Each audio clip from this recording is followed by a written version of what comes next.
welcome to the Skeptic Zone, the podcast from Australia for science and reason.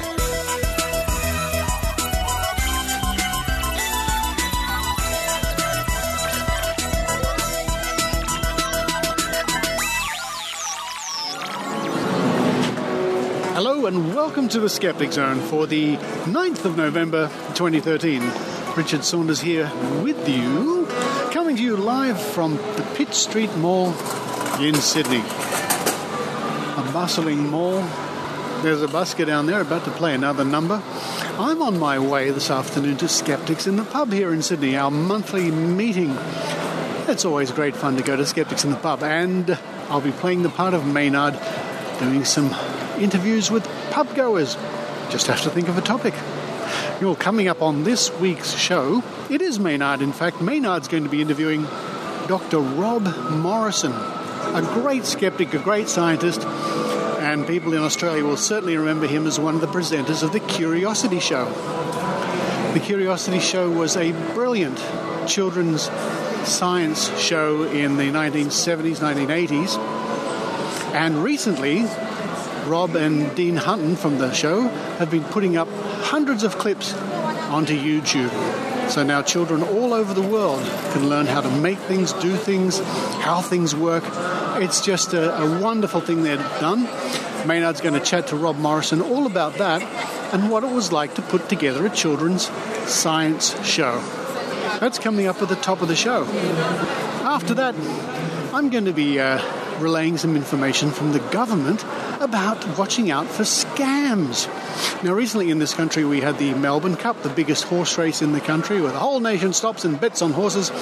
Well, the government put out some information via their Scamwatch service, and I thought it was very good information, so I'll be reading that out a bit later on. Watch out for scams. Also coming up, a few more announcements from me later in the show.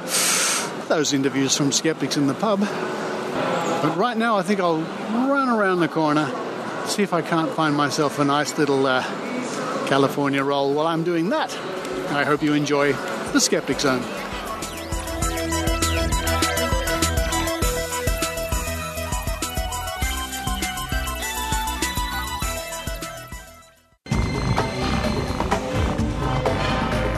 Here's Maynard's spooky action at a distance. Ladies and gentlemen, as a kid, you're often mucking around in front of the TV going, cartoons. But every once in a while, science would come on the television. And this is one of the guys who brought that to you, Rob Morrison. Dr. Rob Morrison? How do you do? How do you do? What have you got a doctorate in, by the way, Rob? Well, originally it was in brain anatomy and physiology, but I went back to the first love of natural history after that. Oh, and tell me, the Curiosity Show is a legend in Australia. How did you get such an intelligent scientific thing on the air? Well, it was a set of... I'm trying to keep it a bit brief, but essentially it happened because way back in the 1970s, I suppose, or 72, the Broadcast Control Board had a children's programming committee, and they suddenly told all the commercial channels that they would no longer be allowed to get away with just making preschool programs for littlies. They had to start making programs for children of school-going age and put them on in out-of-school hours. So suddenly all these television stations were hit with this requirement to make programs, and they knew nothing about them. Except in Adelaide, we'd always had this kind of convention that only Channel 9 did that anyway. So they had a head start, and that's where Curiosity Show was born. Actually, it was born as an offshoot out of Humphrey Bear, believe it or not. So it was a small segment on Humphrey Bear. That's the large bear with no pants. Well, it wasn't so much a small segment. It was a new show, but because they didn't quite know how to do it, they kind of put Humphrey in it.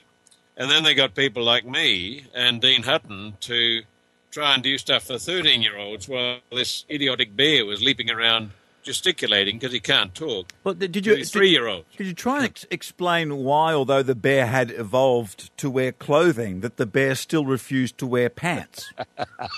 I can't speak for the bear. I spent a year getting the bear out of our show. I like the bear, but he didn't belong in a 13-year-old show. I was, in fact, I think the only person ever to get him to speak on television. It wasn't a very nice story. Yes, and I guess what he said probably wasn't all that kiddie-friendly. It wasn't, because it involved a Van de Graaff generator. It was an accident, but he was doing a lot of pointing a bit close to this thing, and I let him go. And there's a crack like a rifle shot, and an arc of blue fire about a metre long leapt into the outstretched digit of this unhappy bear, who did a quick 360 and pronounced one single muffled epithet from inside the suit. And I think that's the only word he ever said on television. I think we all wanted to do that to Humphrey Bear. And for our overseas listeners, for what years did the Curiosity Show run nationally in Australia? It ran in Australia from 1972 to 1990, and it was brought up by the Germans and dubbed into German, which was interesting to watch yourself speaking fluent German, which I can't do. And it was in Europe on about 14 channels for, I think, about 6 years, and quite a lot of Asia-Pacific stations bought it as well. So I'm not quite sure where it was on at different stages of the cycle, but it was on cable for a while too. But certainly its life in Australia was 18 years. And it was basically doing science experiments, talking to kids about science, getting them excited. And what age group were you mainly going for? Well, we were really, again, it had a sort of, it had about three iterations. When it started, it was this offshoot of Humphrey. Then it became an hour-long magazine program, sort of all things to all people for children. I hated that program. It had several presenters in it. But I was very unhappy with it. And Dean was overseas at that time, and I wrote to him and said I was going to get out of it. He said, well, hold on till I get back. And we actually put to the management that we thought it should be a half-hour show with us doing science, and the other presenters could then go onto the magazine show, which was also on, called Channel 9ers. And to our surprise and pleasure, they actually did that. And that's where we started the show that fortunately everyone remembers. And that's where we started getting the overseas sales and the penguins and the Prix-Jeunesse and things of that kind. So it was actually, you could actually then make it a show with a focus and a direction and a philosophy, which you couldn't do in a bigger kind of all things to all people kind of show. So at that stage we were after, I suppose, 10 to 13-year-olds, around about that age group, but we know it was a lot broader because that's the beauty of science. I mean, it doesn't, a rainbow is fascinating whether you're 5 or 50. So because you're dealing with science and scientific phenomena, you really had quite a large audience, but we were aiming for that age range. Dr. Morrison, with the philosophy of children's television shows, where do you think they go wrong when they try and bring science into it? Where do they make the mistake to either make it either too high or too stupid? Where do they usually go wrong? Well, I don't know that they always do. And there have been some terrific programs for children. Not many of them have been science, but I mean, Scope is on now, and I think that's a great little program. I think, though, speaking generally and not just for children, although no, stay with children. I was sent overseas to look at American children's television programs, and they were horrified to think that a couple of old blokes would get up and talk directly to the camera, which Dean and I did, and it works very well here. But in America, you always had to have a cast of children, and they were given adult lines, and they were sort of actors. And you always had to have black, Hispanic, white, Asian. So you're pretty limited in the plots you could get away with. People on television who are speaking with authority, who plainly know their subject, somehow cut through the screen. If you look at Attenborough, people love Attenborough because he knows his stuff. Then you can get other presenters who are sort of engaged because they might look terrific or sound wonderful or might be flavour of the month, and they put them in as a front person to spout science, and it cuts no ice at all. So children are pretty clear. They can pick somebody who's got the authority to speak about what they're saying. And you can sense that. And even in Curiosity, there were some subjects I wouldn't handle. They were science, but I didn't feel comfortable. They didn't feel like me, so I wouldn't do them. And Dean and I sort of divided it. He was more physical science and machinery and geology, whereas I was animals, plants, craft, music. But all areas where we felt comfortable. But put me doing one of Dean's segments, and I think you would have detected the same kind of it's hard to define it, but it's a sense of lack of authority about what you're saying. And I think children can pick that. And as someone with decades of experience in the TV industry, what do you reckon is the worst television show for children you've ever seen? Come on, Mr. Dr. Morrison. Now, you are allowed to include my own children's game show, Mind Twist, which is the finest piece of Channel 10 production ever made during the 90s. I wasn't fortunate enough to see that. Look, I really couldn't comment because a lot of these things I've seen in pilot form, and they might have got a pilot up and it never went to air, or if it did, it only went to air once. But I think, speaking generically, I hate shows that talk down to children. I think shows that sort of have presenters who think they're talking to a crowd and they talk to the girls and boys out there, they lose them immediately, because even if you're in a crowd, if you're watching television, you're watching it as an individual. So you need somebody to talk to you as an individual. I hate the shows which really reveal that there are presenters who are doing children's shows, but for them it's a stepping stone to real telly. I like the presenters who are quite happy to be doing children's shows and don't use it as a stepping stone to something else. And you can normally tell them too. Well, so I think there are a whole lot of things you look for. You normally want to see people having fun, and kids want to see people having fun and enjoying what they're doing. Yeah, I think that's right. And people say you can't define a good teacher, but I think you can expect certain things. One, a good teacher is got to know their subject, and that partly goes back to that authority I talk about, and the freedom to move around in that subject and experiment and go off in tangents, knowing you've got control of it. And the other thing is, it's got to matter to them that other people find the delight in their subject that they do. And you'll see that in all the good teachers. They really want other people to see the pleasure in their subject area that they themselves feel. And I think if you've got these two elements, you can have a variety of styles, but something about that will be, for most people, convincing and compelling. So I think those things have got to be there in the mix for good television, as they have to be for good teaching anyway. Now, Dr. Morrison, what do you think is the hardest thing to get across to children as a science concept? One of the hardest science concepts that's hard to get across.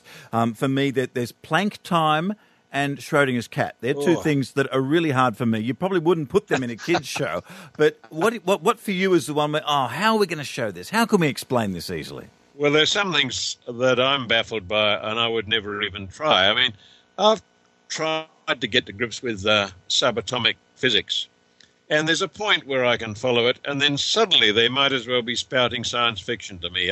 I can't deal with it. I know it's true because it works, and people I trust say it's true, but for me, they could be saying almost anything, and I wouldn't be able to tell the difference. So trying to explain that, I would have a lot of trouble with. Was there anything that you did repeatedly on the show that you had trouble with? But before the National Security Agency took you offline there, Dr. Morrison, you were about to discuss the most difficult concept you had to get across on all your years of the Curiosity Show in science. What was the hardest thing? Well, it didn't quite work like that. Dean and I would sit down, say, to plan 13 episodes ahead. And what we'd do often would be just to throw out a word. It might be water, or it might be wheat, or blue, or something like that. And then you'd put that down in the sort of middle of a circle, and then you start doing lines out from it. So I would start gravitating into my area of what would I think about. Perhaps I'd do a pond animal, or I might do something to do with the colour blue in antiquity, how it's made out of lapis lazuli, ground up. So you just pick the subjects that you knew were interesting to you and you could handle. We didn't have a kind of brief that said you must deal with these subjects. So we were always in our own comfort zones, and we tended to put on the stuff that, I mean, Ben and I both grew up without television, so we had a boyhood of making things and doing things. So you'd hark back to that a lot and haul out of that reservoir of, your own experience, stuff that you thought might interest another audience. So if somebody had said to me, "Oh, your job is to cover Schrödinger," I probably would have been out of it within a month. Well, that'd be some idiot like me doing that kind of thing. And look, really, what teenage kid wants to know about that? Well, I think if you could get somebody who could explain it well, I think anyone would like to know about that. But if you get somebody and force them to explain stuff they're not comfortable with, it'll show. But we didn't do that. We weren't scripted. Our shows were simply what we found interesting, and we just did that. And how do you feel about more contemporary shows for an older audience, admittedly, like the Mythbusters, where there is a strong emphasis on the explosion and the very flashy things, which of course are part of physics and science? And how do you feel about that? Well, some of Mythbusters I like a lot. I like it when they actually take an interesting topic and then they use science and they isolate variables and they do a controlled condition, and that's pretty strong scientific stuff, even though they don't call it that. I like the way they analyze something and show how a scientific approach will sort it out. I'm less enthusiastic about the endless cackling, and I hate watching the sort of teenagers just saying, "Oh, we've got to have an explosion," because it's such a parody of what science is about. And again, they look like people who, they're not really terribly interested in the science. They're interested in the kind of,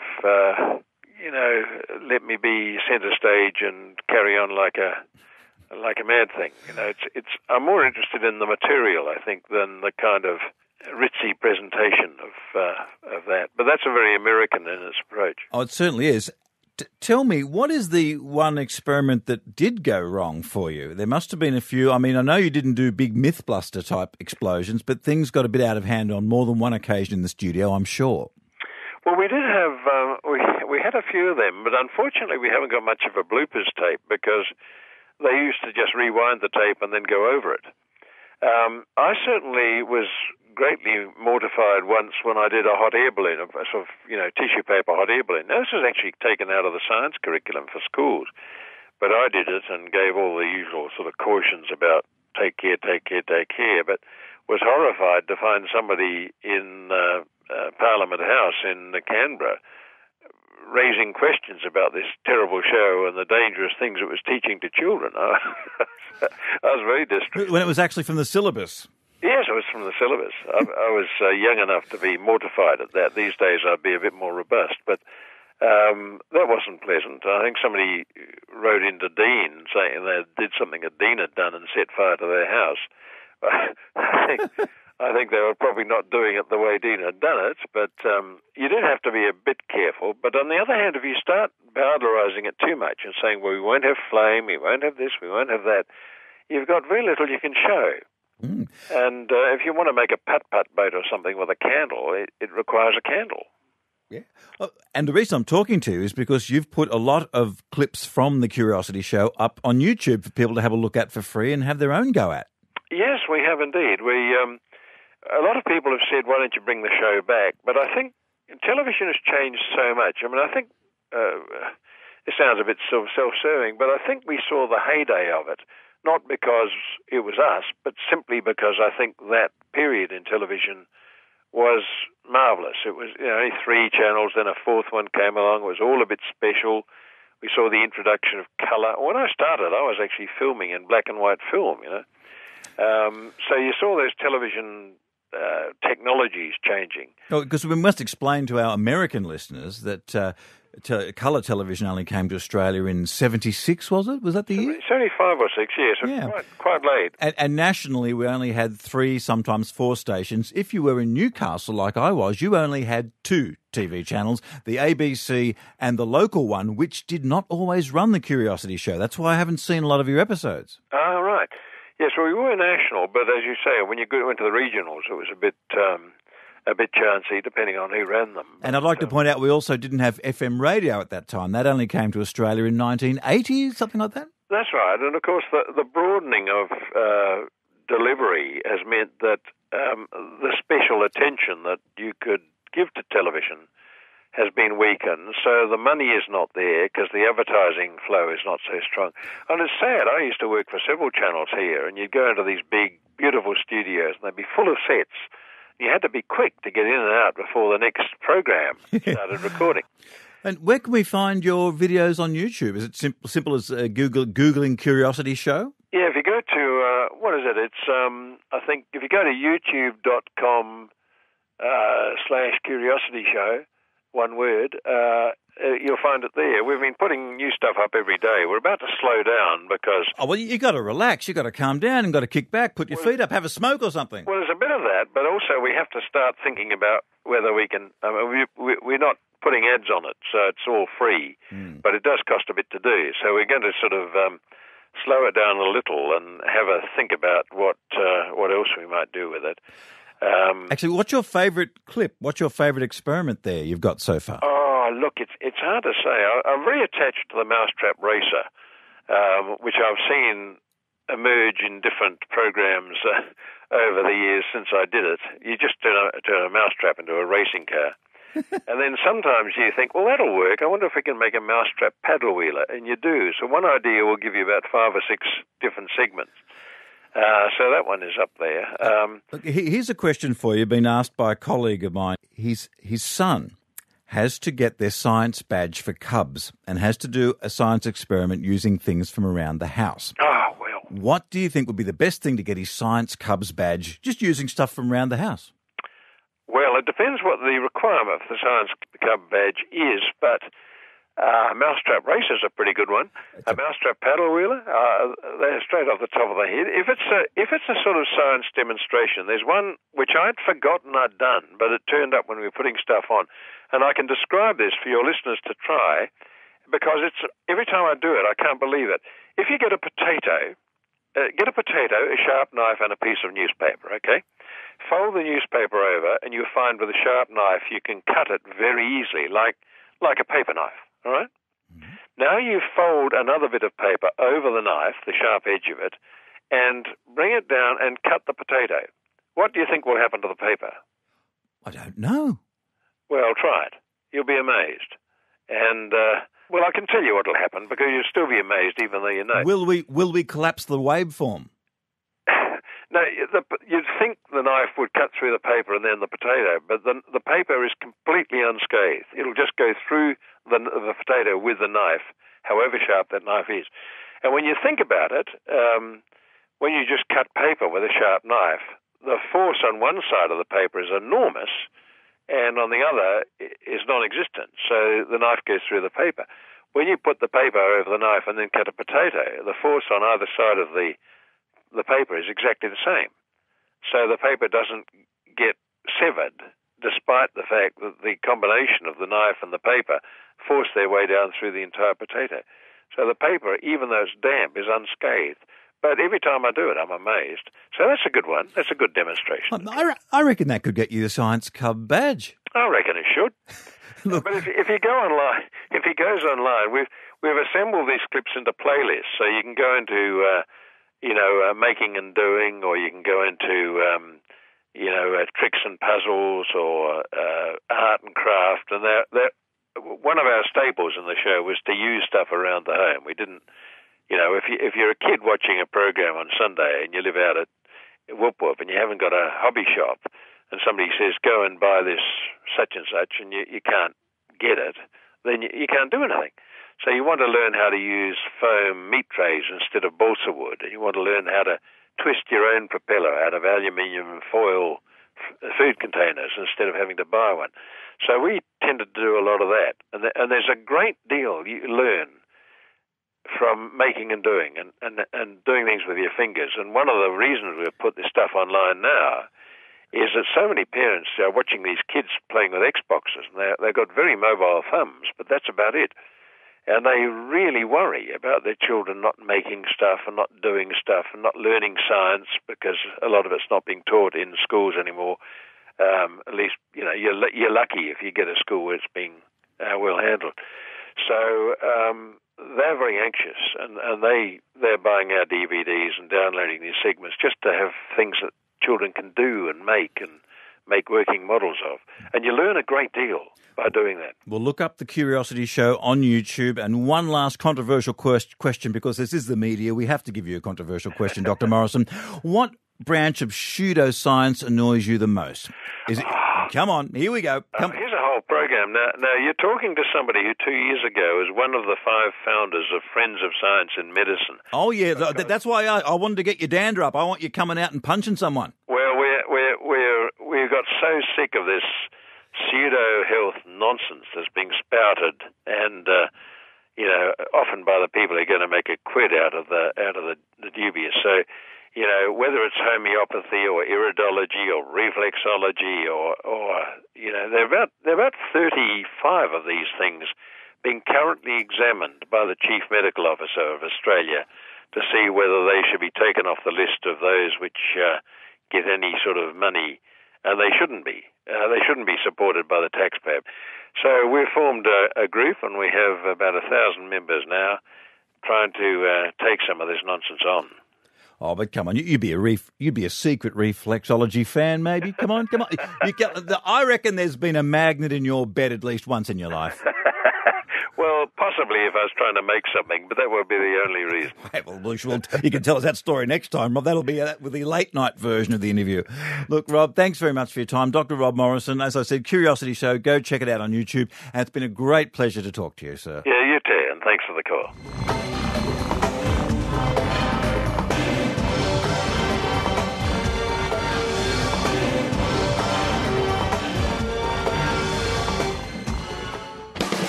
It never ends.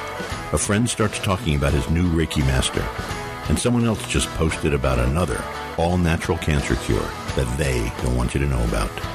As skeptics, we spend a lot of time trying to educate and protect those around us, but there is a way that you can reach millions. Guerrilla Skepticism on Wikipedia is a group working to keep the best skeptical information at everyone's fingertips. Join us. We need writers, editors, translators. We need you. To join us or find out more, send a Facebook friend request to Susan Gerbic. That's Gerbic. Guerrilla Skepticism. The time is now. Welcome to A Week in Science from RiAus, bringing you the science news you need to know. Maths and politics all mixed up, tracking Russian asteroids, and a scary, massive platypus. That's what happened this week in science.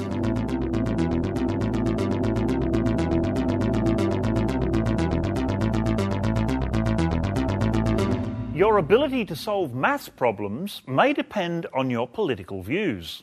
Over 1,000 participants in the United States were first classified according to their mathematical ability and their political leaning. They were then given a maths problem using data from a fake scientific study about the effectiveness of controversial gun laws. People with good math skills who should have been able to solve the problem performed significantly worse when the answer went against their political stance. This shows that our political views impact on our logic and reasoning skills, which could explain why people uphold certain opinions even in the face of compelling scientific evidence. The analysis of the Chelyabinsk asteroid is in, and it shows just how powerful a small asteroid can be. The roughly 20-metre diameter asteroid exploded over the Russian town in February 2013, injuring hundreds and causing widespread damage. It exploded into smaller fragments around 30 to 45 kilometres above the ground while travelling at the huge speed of 64,000 kilometres per hour. The explosion had the power of around 500,000 tonnes of TNT and appeared 30 times brighter than the Sun.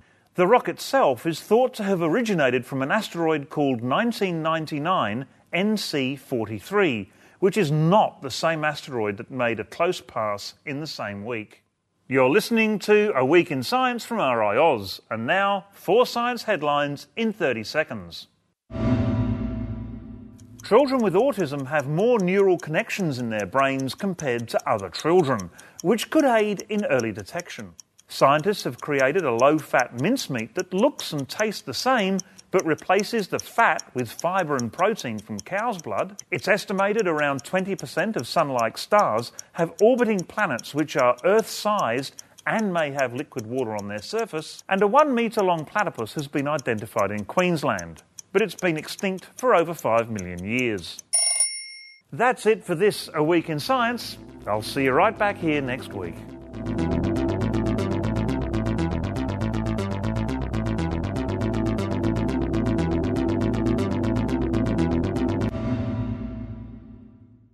Hey, Kenny. Oh, hi, Tom. Nice day at this park, yeah? Yes, great weather. Oh, look, a unicorn. Unicorn? There are no such things as unicorns, silly. Yes, there is. No, there isn't. Hey, guys, what are you arguing about? Tom thinks unicorns are real. They so are. Let's look this up in the Skeptics Dictionary. The what? How can we do this in this park? There is no computer here. You guys probably don't know about the Skeptics Dictionary app. Available now for iPhone, iPad, and iPod Touch in the App Store. Wow, cool. The app lets you access all of the great Skeptics Dictionary articles when you're on the go. Here, let me look up unicorns. Oh, cool. Kenny, prepare to be proven wrong.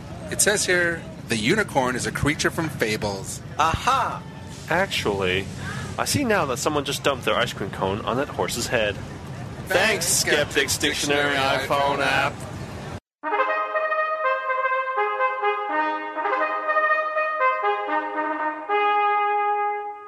From the website www.scamwatch.gov.au.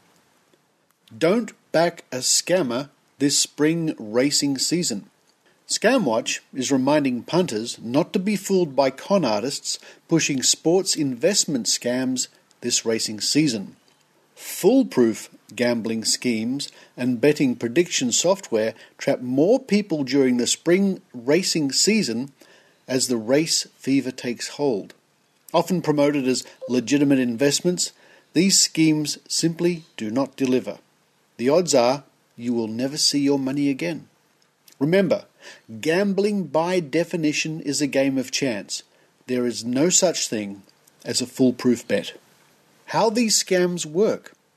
You receive a call, email, or letter out of the blue from somebody offering you an opportunity to invest in a sporting betting syndicate or software package that is guaranteed to provide high returns.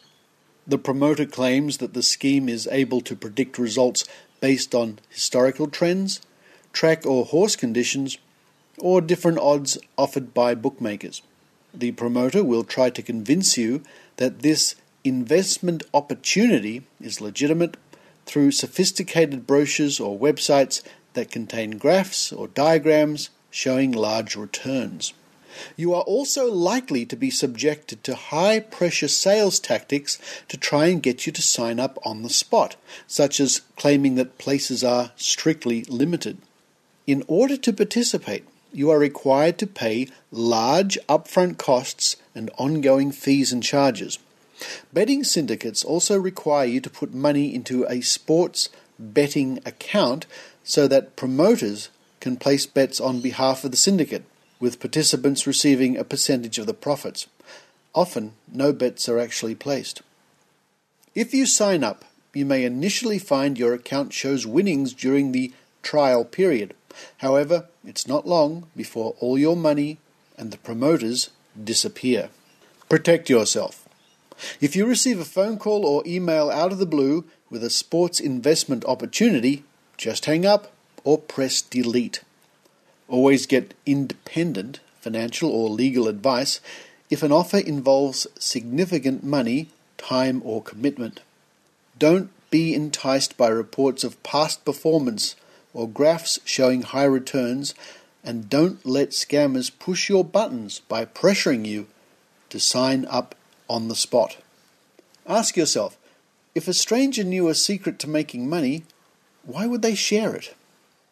If you think you have provided your account details to a scammer, contact your bank or financial institution immediately. And for those in Australia, you can report scams to the ACCC by calling 1300 795 995. For more information, visit www.scamwatch.gov.au.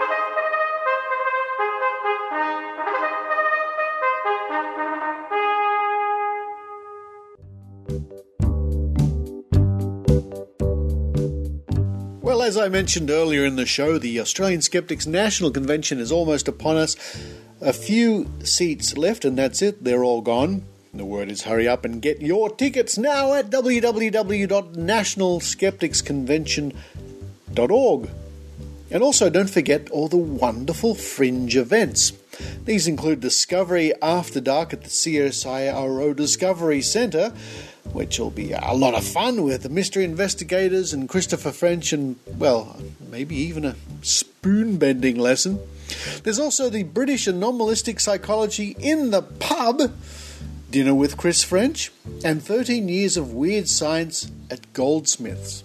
All these fringe events are for you to enjoy in and around the National Convention, and if you're in Canberra, come along. Again, all the details at www.nationalskepticsconvention.org. See you there.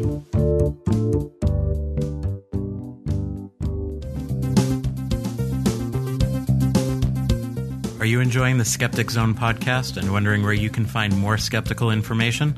Skeptics on the Net is an online directory for everything skeptical. It features listings for skeptical podcasts, blogs, people, local groups, and more. It also includes the SOTN blog, where people in the know write introductions to their favorite skeptical and pseudoscientific topics. Please visit skepticsonthe.net.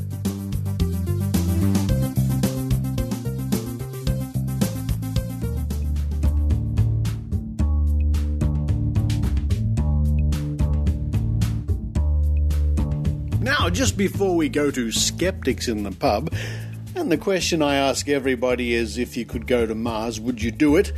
Even if it means you can't come back. We'll get to that in a minute. Just before we do that, a little announcement. Thank you to all the people who subscribe, of course. It means the show keeps going, and you can subscribe by visiting www.skepticzone.tv and using PayPal.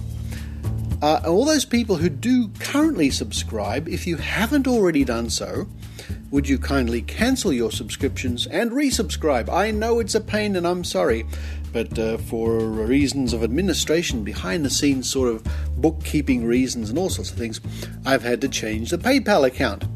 A little bit of a hassle, but never mind. Most of you have changed over, thank you very much, but if you're listening to this and you haven't received my message and you haven't cancelled your current subscription but resubscribed, I encourage you to do so. Please do so. The old PayPal account will be shutting before long. Sorry to put you to the trouble, but your weekly subscription, in most cases less than $1 a week, means the show keeps going. And looking over the list of people who do subscribe, it's interesting to see that over 90% of you are in Australia. Thank you, Australians, but thank you to all those other people, of course, mostly in America, but other countries like the Netherlands and the UK, and also dotted around the world, New Zealand, who subscribe too. Much appreciated. It means the show keeps going. Now, on to Skeptics in the Pub.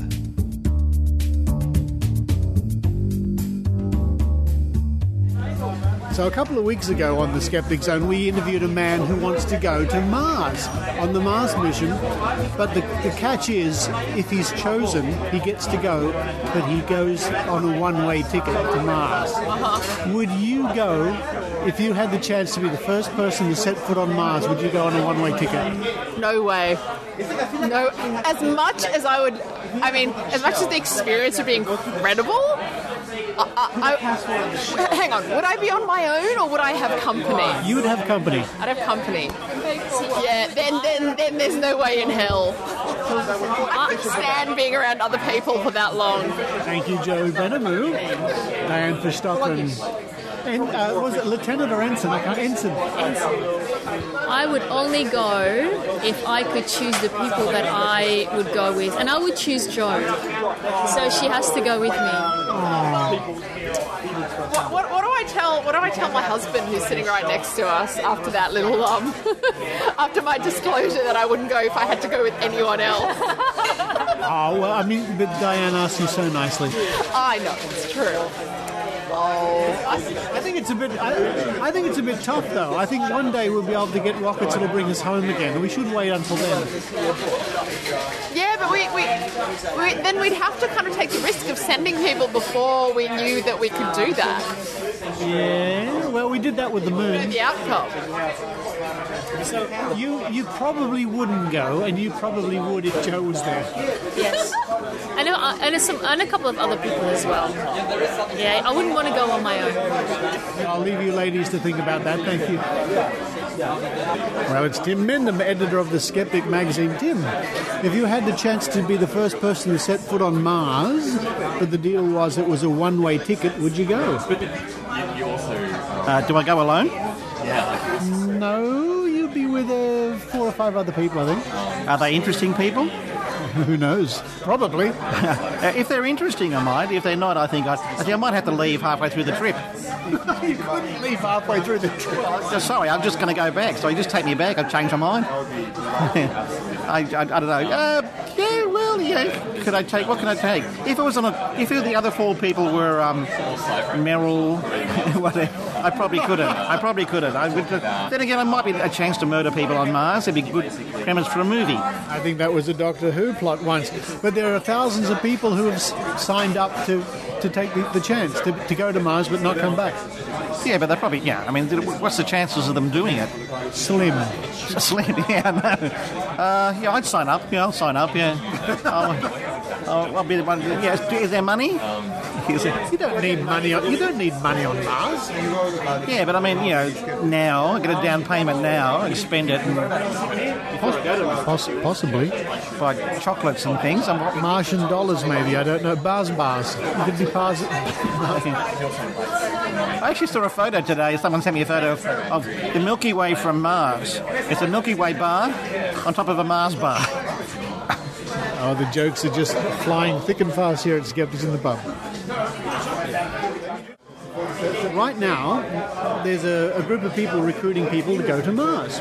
True. Oh, I've heard that on the radio the other day. Yeah, now it's very exciting. You might have the chance to be one of the first people to set a foot on Mars. The catch is, you don't come back. I heard that. Would you do it? No. Stupid. I mean, who would look after my dog? No, that's a good point. What's your dog called, Pluto? Lola. Who would look after your dog? Yeah, assuming she's still around. She's quite old now. But even so, I'd have another dog if I didn't have her. And, you can't just leave a dog forever, can you? No, maybe you can take it with you. I don't know. So, no, it's interesting. Some people are desperate to go, champing at the bit. The guy I heard on the radio had a wife and kids. Really? Yeah. So, how does that work? But they're not going for 8 years or something, are they? Well, if they go at all. It's not going to be for a while, yeah. But still, And then you'd have to face the prospect you get there, you do stuff, and then your time would run out. Isn't it very cold there anyway? Yes. I don't like the cold. That's why I moved to Australia. I'm not going to Mars. Is that a good answer for you? Very good. And it's very red there. Very red. Very red? Red. I don't mind red. I just don't like cold. No. Thank you, Kathy. Yes, you're welcome. Can I ask you that question? I don't want to go to Mars because I'm good right where I am. Oh, I see. So you would rather live a happy life on Earth than to be the first person on Mars? Easily. Well, that answers that question. Can Mars support human life anyway? Oh, no. You have to build some sort of biodome, I would have thought. Yeah, you live in an artificial environment. It sounds really boring. You need radiation shielding, you need oxygen generation, you need a source of food. Radiation shielding is the hardest part. Can you grow anything there? No. Inside you could. Inside the artificial environment. It sounds claustrophobic. I've got claustrophobia and agoraphobia, so no. It's getting worse and worse, isn't it? Well, I've got bad news for you. You're off the mission. Maybe that's good news. Well, you have to send a fair few people up. Would you go? To Mars? Probably not. Unless I get a really high-speed internet connection. Otherwise, no. Oh, I see. You wouldn't go unless you could Facebook it. Not Facebook so much as interplanetary gaming league or something. I'm glad to see people here at Skeptics in the Pub have got their priorities right. So, Mark, I see you're reading the brochure on theta healing. I don't know. It was just there. I just happened to pick it up. So the question tonight is, they're currently recruiting people for a possible mission to Mars. The trick is, of course, is... One way? One way. Would you take it?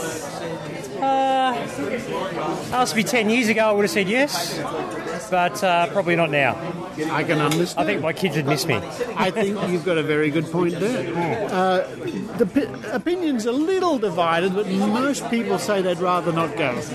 No, I'd be up for it. If I didn't have a family to worry about, I'd be definitely up for it. Yeah? Oh, yeah. Besides, I'd only weigh 2/3 of what I weigh now. Oh, we're a fifth or something. Now, there's something people haven't mentioned so far.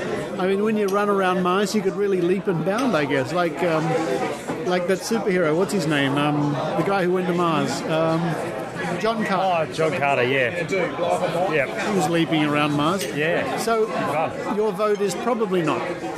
Not now, no. But if you had got me when I was in my 20s, yeah, I probably would have said yes. Okay. Well, it's Margaret Ann Tate who joined us for the think tank a couple of weeks ago. Hello, Margaret. Hello, how are you? I'm fine, thank you for covering the Skeptics in the Pub. Looks like it's a packed house tonight. It is. We nearly didn't get a seat. I thought we'd be turned away. And you brought some family members over. I have. I brought my mother and my daughter. Hello. Hello. Hello. Hi. There they are. The three of them sitting here. Yes, generations. Here's the night's question. Recently, there's been a movement out to recruit people to go to Mars. Be the first person to go to Mars, or in the first group of people to go to Mars. The catch is it's a one-way ticket. Okay. If you had the chance, would you go to Mars if you knew you couldn't come back? Possibly, yes. It would depend if I was into euthanasia. Well, to be honest, I'm not sure how long you'd last there, but the point is you could say for as long as you lasted, I was the first person or one of the first people to reach another planet. Your name would live in history. 8 years or something to get there, doesn't it? Oh, no. It takes a matter of some months, not years. Oh, okay. But you don't come back. No. Why don't you come back? Mainly it's cost. It's very expensive. How much is our life worth? Exactly. Because to get there is one thing, but then to blast off from Mars and make the trip home is quite a different story. So it's actually cheaper if you just go there. Okay, so we're colonising Mars. And do they have any beaches there? I'm afraid not. And showers would be limited. Yeah. And hair dryers, I just don't know. No. Yes. Maybe I'll do it when I'm about 80. Can I go in my 80s? Sure, why not? Sure, I'll do it then. That'll be great. Awesome. You won't change your mind when you get to 80. Would you go to Mars if you knew you couldn't come back? Yes. It's one way. You got to go there and live there forever. You can't come home. Do I go with people? Oh, yes. Who? Like, can I go with you and everything? So if you come with me, it's okay. Of course I'd go. All right, okay. Yep. So you'd go with your mum? Yeah. That's sweet. There we go. The family that goes to Mars together. The three generations. I can see it now. Together whether they like it or not. Well, I've been asking everybody else. I might as well ask myself the same question. I have thought about this. No, you know what? I wouldn't. I'd leave that glory and honour and thrill to somebody else.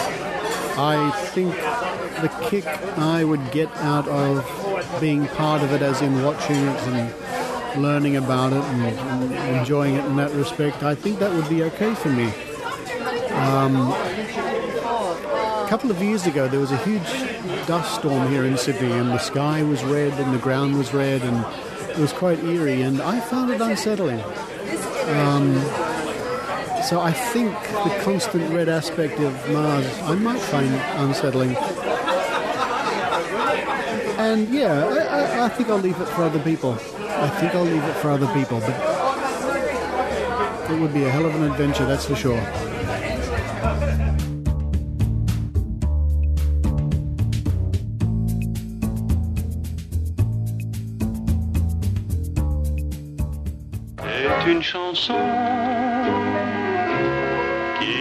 Podcast Science is an award-winning weekly science show in French hosted by a bunch of crazy enthusiasts. We are convinced that the greatest ideas in science are quite easy to grasp as long as they're presented with passion, using a vocabulary common to all curious minds, whatever their academic background, if any. You don't understand French yet? Well, it's never too late. All our stories have a written transcript on the website, and people from all around the world are using our content to learn Molière's language. Our topics range from zero to infinity, from evolution to artificial life, from electromagnetism to the science of introverts. We just love mathematics, science, critical thinking. So do you? Want to join? You can subscribe to the podcast for free from our website, podcastscience.fm, that's in one word. You also find us on iTunes and SoundCloud. See you soon, hopefully. Hâte de vous accueillir. À bientôt sur Podcast Science.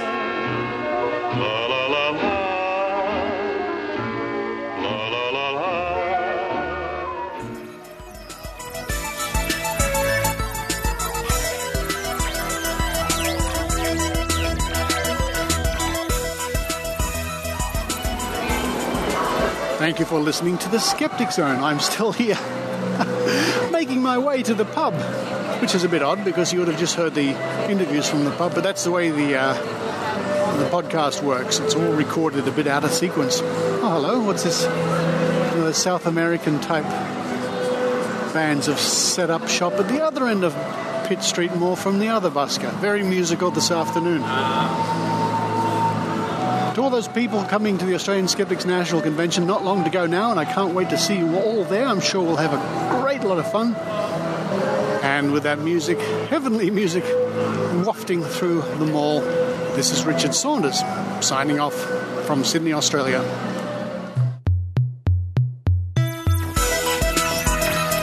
You've been listening to the Skeptic Zone.